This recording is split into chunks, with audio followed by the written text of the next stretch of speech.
I should have some মানি, আমার কিছু টাকা থাকা উচিত। I should have done the work, আমার কাজটি করা উচিত ছিল।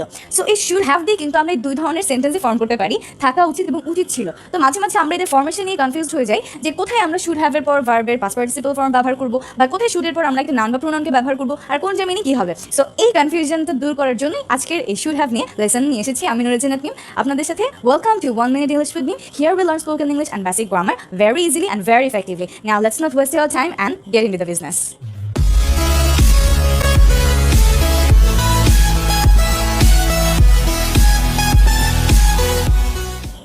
ওকে, তো চলুন আমরা দেখে নিই এই শুড হ্যাভ দিস সেন্টেন্সগুলো আমরা কীভাবে গঠন করতে পারি। আমরা কি বললাম যে এই শুড হ্যাভ দিয়ে আমরা দুই ধরনের সেন্টেন্স পাই। এক ধরনের সেন্টেন্সে আমরা এর মিনিং খুঁজে পাই থাকা উচিত, আর একটাতে উচিত ছিল। সো যখন এই থাকা উচিত দিয়ে আমরা সেন্টেন্স মেক করতে চাবো, থাকা উচিত, তখন আমাদের সেন্টেন্সের ফরমেশনটা হয় এরকম: subject plus should have plus একটা নাউন বা প্রোনাউন প্লাস এক্সটেনশন, মানে এর পরবর্তীতে যদি কিছু থেকে থাকে। আর যখন আমরা বলি উচিত ছিল, তখন এর ফরমেশনটা কীরকম হয় একটু দেখে নিই। ফরমেশনের পর আমরা নিজেরা কিছু সেন্টেন্স একটু প্র্যাকটিস করব যে কীভাবে আমরা এই সেন্টেন্সগুলোকে বানাতে পারি। তো উচিত ছিল যখন আমরা বলি, তখন আমরা সেন্টেন্সগুলো এইভাবে মেক করি: subject plus should have plus V3, তার মানে ভার্বের পাস্ট পার্টিসিপল ফর্ম, এবং এরপর এক্সটেনশন। সো এই হচ্ছে আমাদের শুড হ্যাভকে সেন্টেন্সের মাঝে নিয়ে আসার ফরমেশন। তো আমরা শুড হ্যাভ দিয়ে কয়টা ফরমেশন পাই? দুইটা, এবং একটার মিনিং এরকম হয় উচিত ছিল। সেখানে আমরা কি ব্যবহার করি? সাবজেক্টের পর শুড হ্যাভ, এরপর V3 এক্সটেনশন। আর যখন আমরা বলি থাকা উচিত, তখন আমরা কি করি? সাবজেক্টের পর শুড হ্যাভ তো আনবই, এরপর যে কোনো একটা নাউন বা প্রোনাউনকে নিয়ে আসি, আর তারপর এক্সটেনশন। এক্সটেনশন মানে বাকি যা কিছু থাকে সব, ঠিক আছে, লেজ, একটা সেন্টেন্সের লেজ। তো এবার আমরা নিজেরা কিছু সেন্টেন্স একটু প্র্যাকটিস করে দেখি। প্রথমে আমরা যে ফরমেশনটা আছে এটা দেখব, থাকা উচিত। যেমন আমি বললাম আমার একটা গাড়ি থাকা উচিত। সো তাহলে আমার সেন্টেন্সটা কীরকম হবে? I should have a car. I should have a car. আমি বললাম যে তোমার শালীনতা থাকা উচিত, তাহলে কি বলবো? You should have modesty. আমি বললাম যে তোমার ভ্রাতৃত্ব থাকা উচিত, তাহলে কি বলবো? ইউ শুড হ্যাভ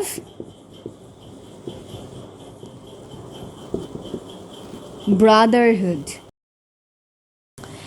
ধরুন আমি বলতে চাচ্ছি যে আমার কিছু টাকা থাকা উচিত, যেটা আমি কিছুক্ষণ আগে বললাম সেন্টেন্সের এক্সাম্পল হিসেবে, তখন আমি কি বলবো? আই শুড হ্যাভ সাম মানি। ধরুন আমি বলতে চাচ্ছি যে তার একটা বাড়ি থাকা উচিত, he should have a house. That's it. তো প্রত্যেকটা জায়গায় আমরা কী করলাম? আমরা একটা সাবজেক্ট ব্যবহার করলাম, এরপর শুড হ্যাভকে আনলাম, এরপর আমরা কী করলাম? আমাদের নাউন বা প্রোনাউনটাকে নিয়ে আসলাম। আর এর আগে মাঝে মাঝে আমরা কিছু অ্যাডজেক্টিভ দেখতে পাচ্ছি। আর্টিকেল কোন পার্টস অফ স্পিচে পড়ে? আর্টিকেল কিন্তু অ্যাডজেক্টিভের আন্ডারেই পড়ে। সো সেটা যদি থাকে কোনো সেন্টেন্সে, তাহলে আমরা আনতে পারি। এছাড়া নর্মালি আমরা যে কোনো একটা নাউনকে ডিরেক্টলি বসিয়ে দিব, অথবা একটা প্রোনাউনকেও চাইলে আমরা বসাতে পারি। সো তাহলে আমরা কী করলাম? থাকা উচিত সেন্সে ব্যবহার করলাম শুড হ্যাভ, এরপর নাউন বা pronoun. I should have a car, আমার একটা গাড়ি থাকা উচিত। ইউ শুড হ্যাভ মডেস্টি, তোমার শালীনতা থাকা উচিত। ইউ শুড হ্যাভ ব্রাদারহুড, তোমার ভ্রাতৃত্ব থাকা উচিত। আই শুড হ্যাভ সাম মানি, আমার কিছু টাকা থাকা উচিত। He should have a house, তার কি থাকা উচিত? তার একটা বাড়ি থাকা উচিত। এবার আমরা চলে যাব আমাদের দ্বিতীয় যে ফরমেশন। আমাদের দ্বিতীয় ফরমেশন হচ্ছে উচিত ছিল। সেই উচিত ছিল কিভাবে আমরা এই সেন্টেন্সগুলো মেক করতে পারি? উচিত ছিল, উচিত ছিল, এর স্ট্রাকচারটা কীরকম? Subject plus should have plus V3 plus extension. যেমন আমি প্রথমেই বলেছিলাম কি, একটা সেন্টেন্স বলেছিলাম আমার কাজটি করা উচিত ছিল, যে কাজটা আমি করিনি ওই কাজটা করা আমার উচিত ছিল। তাহলে আমার সেন্টেন্সটা কীরকম হবে? I should have done the work. I should have done the work. Subject should have, এরপর এই যে আমাদের V3, এরপর the work হচ্ছে আমাদের জন্য এক্সটেনশন। আরও কিছু সেন্টেন্স একটু দেখি। যেমন আমি বললাম তোমার সেখানে যাওয়া উচিত ছিল। You should have gone there. You should have gone there. তোমার তাকে সাহায্য করা উচিত ছিল। তাহলে সেন্টেন্সটাকে আমরা কীভাবে বলতে পারি? You should have helped him. তোমার তাকে সাহায্য করা উচিত ছিল। You should have helped him. এরপর সাপোজ ধরুন আমরা বললাম যে তার পড়ালেখা করা উচিত ছিল। He should have studied. আমি বললাম এবার আমার ভালো মতো খাওয়া উচিত ছিল, তাহলে আমি অসুস্থ হয়ে যেতাম না। সো তাহলে সেন্টেন্সটাকে আমি কীভাবে বলতে পারি? দেখুন, আমার ভালো মতো খাওয়া উচিত ছিল। I should have eaten well. That's it. So এইখানে আমরা যে সেন্টেন্সগুলো ব্যবহার করেছি, এটা আমরা কোন ফর্মে ব্যবহার করেছি? উচিত ছিল, কোনো একটা কাজ করা উচিত ছিল। I should have done the work, আমার কাজটি করা উচিত ছিল। You should have gone there, তোমার সেখানে যাওয়া উচিত ছিল। You should have helped him, তোমার তাকে সাহায্য করা উচিত ছিল। হি শুড হ্যাভ স্টাডিড, তার পড়াশোনা করা উচিত ছিল। I should have eaten well, আমার ভালো মতো খাওয়া উচিত ছিল। That's it. সো এভাবে করে আমরা কী করতে পারি? শুড হ্যাভকে দুইটা সেন্সেই ব্যবহার করতে পারি। যখন আমরা বলবো কোনো একটা কিছু থাকা উচিত, তখন আমরা নাউন বা প্রোনাউন ব্যবহার করি শুডের পর। আর যখন আমরা বলি উচিত ছিল, কোনো একটা কাজ করা উচিত ছিল, তখন আমরা শুড হ্যাভের পর কী ব্যবহার করি? ভার্বের পাস্ট পার্টিসিপাল ফর্ম বা V3। That's it. নাও আমাদের কী করতে হবে?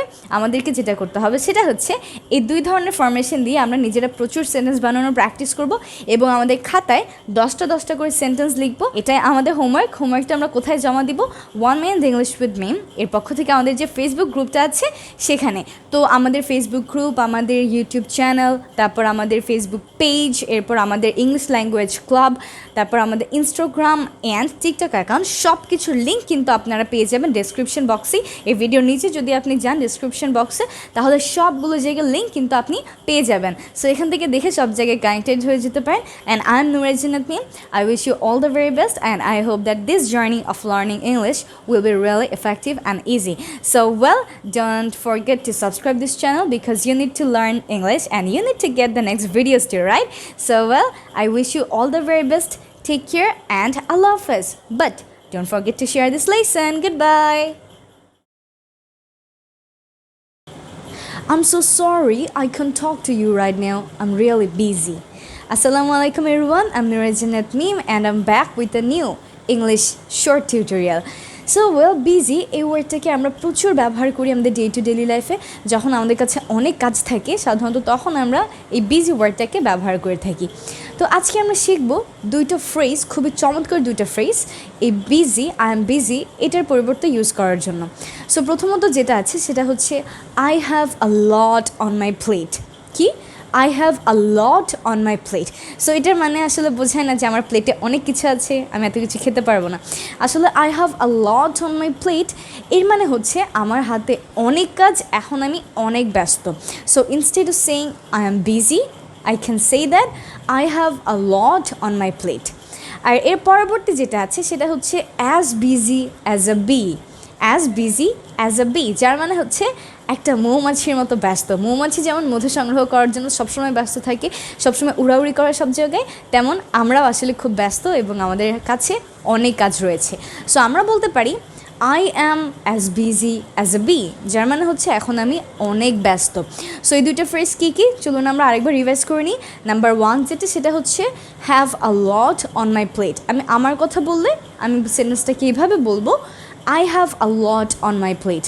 আমি যদি তার কথা বলি, অন্য কারো কথা, যে সে অনেক ব্যস্ত, তাহলে আমি বলবো he has a lot on his plate.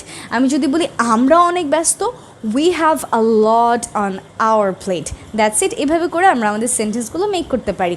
দ্বিতীয় যেটা আছে সেটা হচ্ছে as busy as a bee. We can say I am as busy as a bee, তার মানে আমি প্রচুর ব্যস্ত। আমি যদি অন্য কোনো মানুষের কথা বলতে চাই যে সে অনেক ব্যস্ত, তাহলে কীভাবে বলবো?